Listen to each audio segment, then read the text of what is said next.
لەگەڵ بەردەوامی کۆچ ڕووداوە تراژیدیەکانی ڕێگای هات و نەهات بەسەر کۆچبەرە خێر لە خۆ نەدیوەکان ڕوو لە زیاد بوون دەکات. عەدنان محەممەد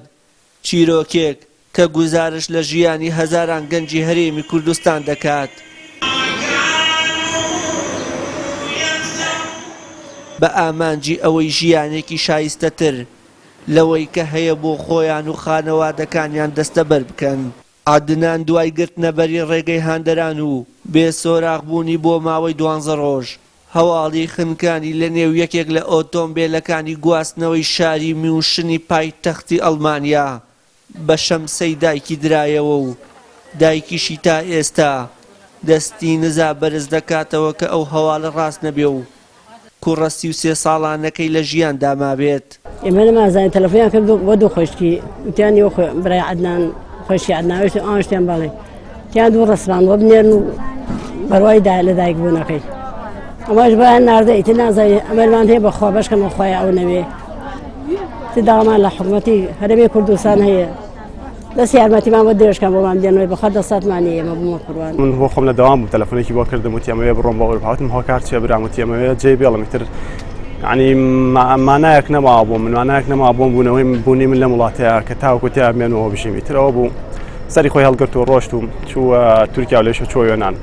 ڕۆژی 20 مانگ و لە ڕێگەی قاچاقچیەکەوە سەرخرا بۆ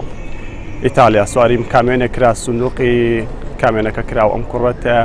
سەرکەوت بۆ ئیتالیا بەحساب قاچاقچیەکە پێوت بۆ ئیتالیا ڕۆ بەڵام ئەم کامێنە سەرکەوت بوو نەقڵکرا بۆ ئیتالیا لە ئیتالیاشەوە بۆ ئەڵمانیا کە چووە ئەڵمانیا لە شاری میوشن ئەم کامێنە دۆزرایەوە جەنازەی ئەم برای منەی تیا بوو.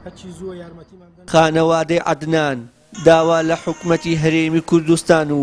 ڕەوەندی کوردی لە ئەوروپا و بە تایبەت ڕەوەندی کوردی لە وڵاتی ئەڵمانیا دەکات کە یارمەتی دەربن بۆ گێڕانەوەی تەرمی کوڕەکەیان ڕاست نەبێ و کوڕە 33 ساڵانەکەی لە ژیاندا مابێت. کۆچکردن و داواکاریەکمان هەیە لەلایەنە پەیوەندیدارەکان لە کۆچ و کۆچبەران هەرچی زۆر یارمەتیمان بدەن کە بتوانین تەرمەکەی لە وڵاتی ئەڵمانیا بگەڕێنەوە بۆ زێدی باو بابیرانی شاد بێتەوە بە کەسوکاری و داوام لە کوردانی تاراوگەش هەیە لە ئەوەی کە لە ئەوروپایە خاص وڵاتی ئەڵمانیا شاری میوشن داواتان لێەکەم بتوانن یارمەتیمان بدەن حەچی زۆر بتوانین تەرمەکەی بە کەسوکاری شارکەین. بەشی تەندروستی وڵاتی ئەڵمانیا سەرقاڵی پشکنینی DNA بۆ تەرمی قوربانیەکەی دانیشتووی قەزای دەربەندی خان بۆ ئەوەی بەڕێژەی لە 100% دڵنیا بنەوە لە ڕاست و دروستی هەواڵەکە بەڵام بەهۆی نزیکی نیشانەکانی تەرمەکە لە عەدنانەوە خانەوادەکەی ناچار کرد لە دووری 10 میل لە تەرمی کوڕەکەیان لە نیشتیمانەوە پرسەی بۆ بگێڕن. وشیار محەممەد کەناڵی ئاسمانی پەیام دەربەندی خان.